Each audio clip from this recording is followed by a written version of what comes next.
WatchCharts is the world's leading secondary watch market research platform. Dive into the data yourself at watchcharts.com.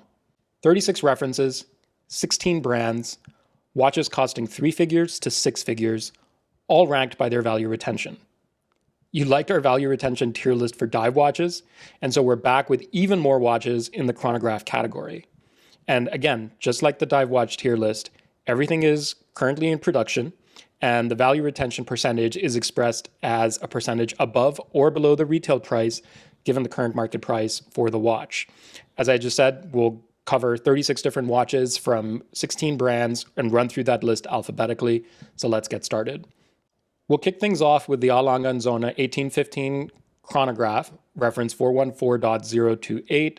This retails for $78,100 and has a current market price of $53,300, giving it a value retention figure of minus 32%, which places it at the bottom of this tier list. However, the next Lange Sohne, which is the Datograph Up Down in Platinum, reference 405.035, at $121,100 is the most expensive watch on this list at retail, and arguably has the nicest movement of any of the watches on this list. Unfortunately, it loses a bunch of its value and on the secondary market only trades for $85,700, meaning a value retention of minus 29%. We'll move on to watches from Audemars Piguet, starting with the code 1159, reference 26393 in rose gold. This retails for $48,200, but has a market price of $42,800 today, meaning a value retention of minus 11%, putting it in the same category as the Datograph Up Down. Next, the Royal Oak, reference 26240. This one is in steel. It retails for $37,400 with the blue dial. This is on the secondary market, available for $70,100, meaning a value retention of plus 87%, putting it in the top tier as far as value retention goes. Its Royal Oak offshore counterpart, also with a blue dial, reference 26238 in steel, retails for $45,800, also trades above retail, but only 12% above retail at $51,100. Next, one of my personal favorites, because I'm going through a bit of a two-tone phase, is the Breitling Chronomat B01 at 42 millimeters, the reference UB0134. This retails for $13,300, has a current market price of $8,500, losing 36% of its retail value on the secondary market. The Navitimer B01 41 millimeter, reference AB0139, also loses about 26% of its value. So it actually does a little bit better than the two-tone version.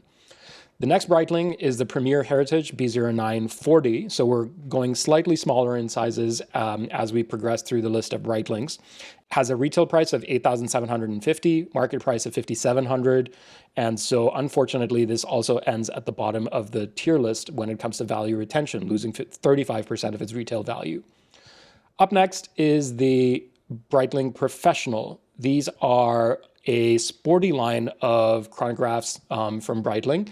Retail for $3,400, trade for $2,200 on the secondary market, and join two other Breitling watches at the bottom of the tier list, also losing 35% of their retail value.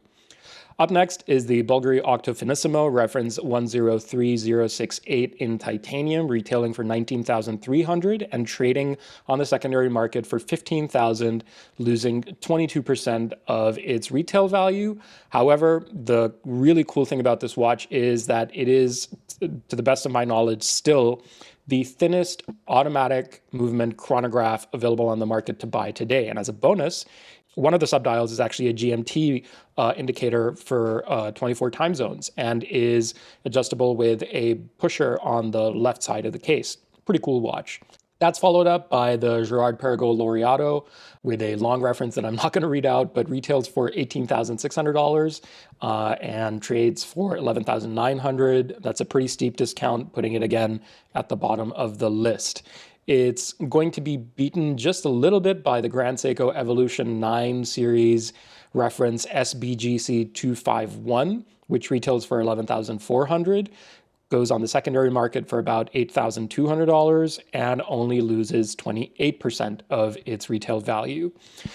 This one, again, like the Bulgari, also has a GMT function. That's followed up by an enthusiast favorite, the Hamilton Intramatic reference. Again, a long number that I'm not going to read out, but unfortunately also ends up at a bottom of the tier list. It retails for $2,245, goes for $1,500 on the secondary market, losing 33% of its retail value.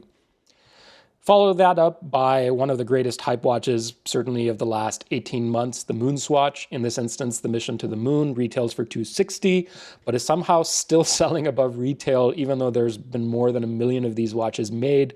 On the secondary market, on eBay, you can find listings for these with auctions approaching, well above its retail value. We compute the market price to be about $400. Which is a value retention of 54%. So 54% places it in some pretty rarefied air along with the AP. We'll start kind of running through some other Omega watches and Speedmasters, of course, all of these. The Canopus Gold, which retails for $51,300 but goes for $34,400. Goes at the bottom of the tier list with a value retention of minus 34%. The next one up is the Ed White Caliber 321, which retails for $14,600, goes above retail on the secondary market because Omega makes very few of these, and it's the only one in steel with the Caliber 321. Goes on the secondary market for $18,800, which is a value retention of plus 29%. Up next is the Speedmaster with the Hesalite crystal and the closed case back.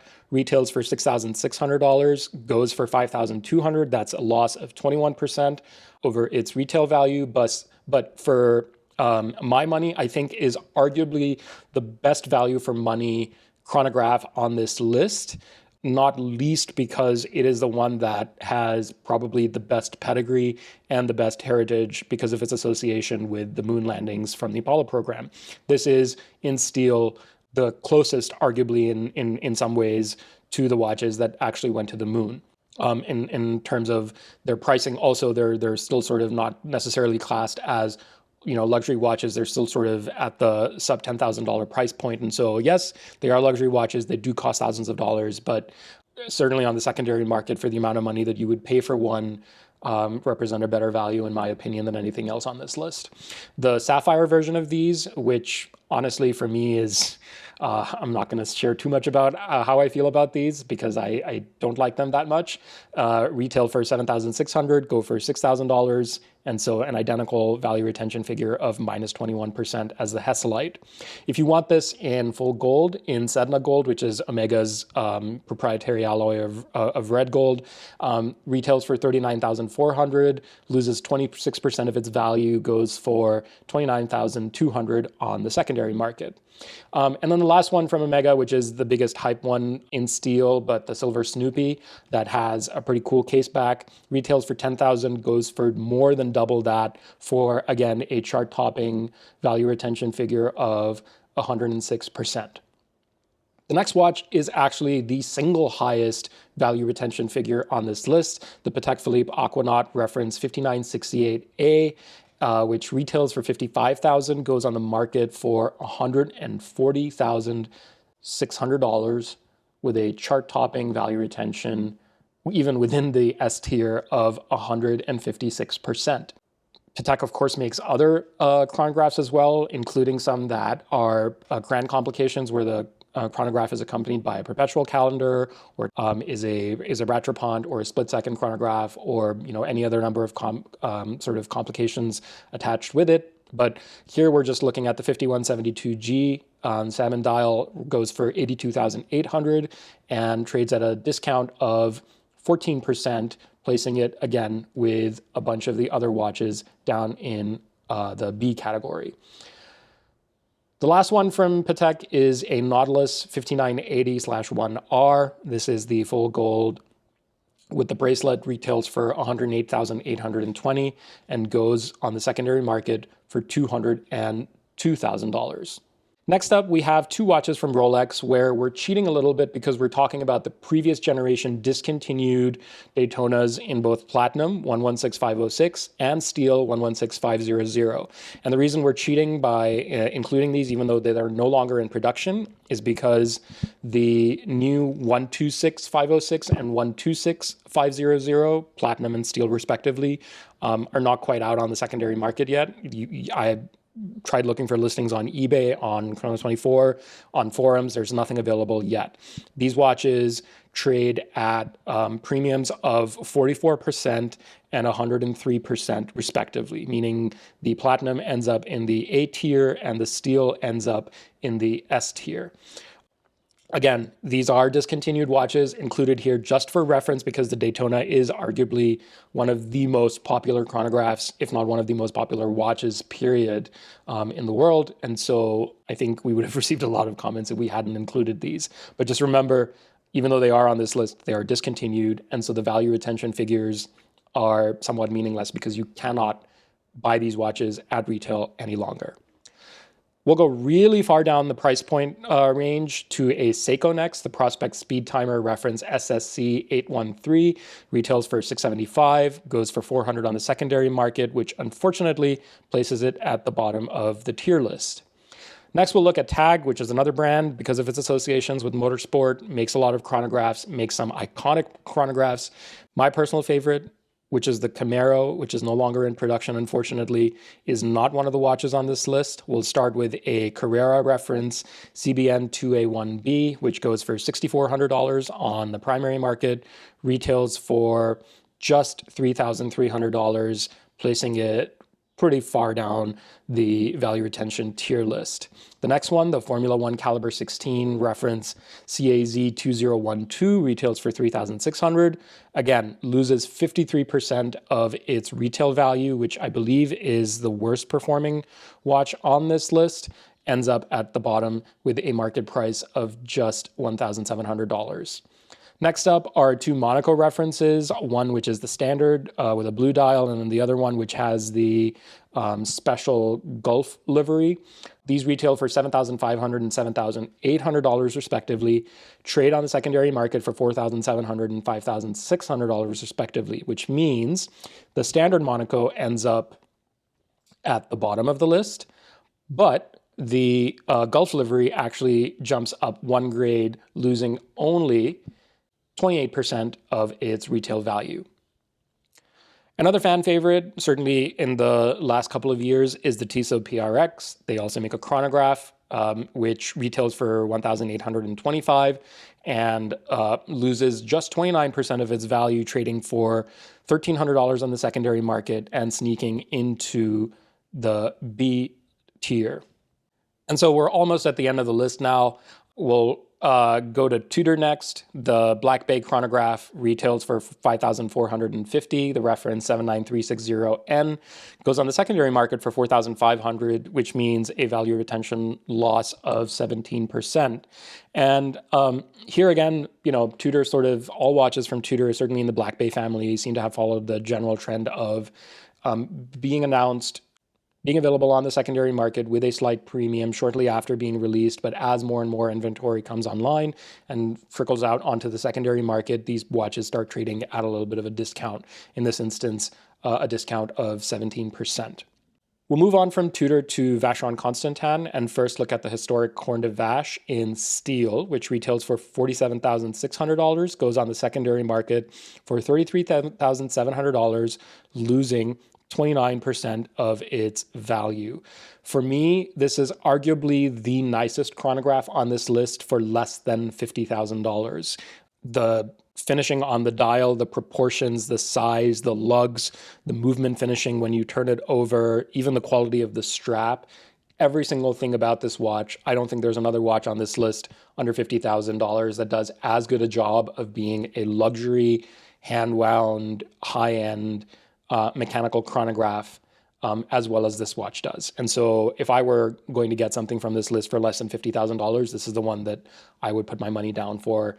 The Speedmaster and Hesalite being the best value for money on this list, notwithstanding. The next Vacheron overseas reference 5500V, which retails for 35,600 and goes for 31,200 on the secondary market, is the only other chronograph from Vacheron to feature on this list and ends up in the same tier. We'll wrap up this list with two watches from Zenith, the Chronomaster Sport in steel and the El Primero A384 Revival, also in steel, which go for $11,000 and $8,500 respectively on the primary market, and have value retention figures of 25% and 28% respectively, placing them again in the B tier. And so that's the entirety of the list. We ran through this fairly quickly, couldn't spend too much time on any individual watch, but what this shows is that regardless of price point and regardless of the brand that you're buying the watch from, the value retention figure really can be all over the place. And so this is something to keep in mind when deciding which chronograph to buy for yourself, and how long you're going to hold on to it and what you're looking to get out of the wearing experience. Again, as like last time, if you're unhappy about any of these rankings, certainly let us know in the comments below. If there's a different type of watch which you would like to see a tier list for, also let us know about that. Thanks for listening.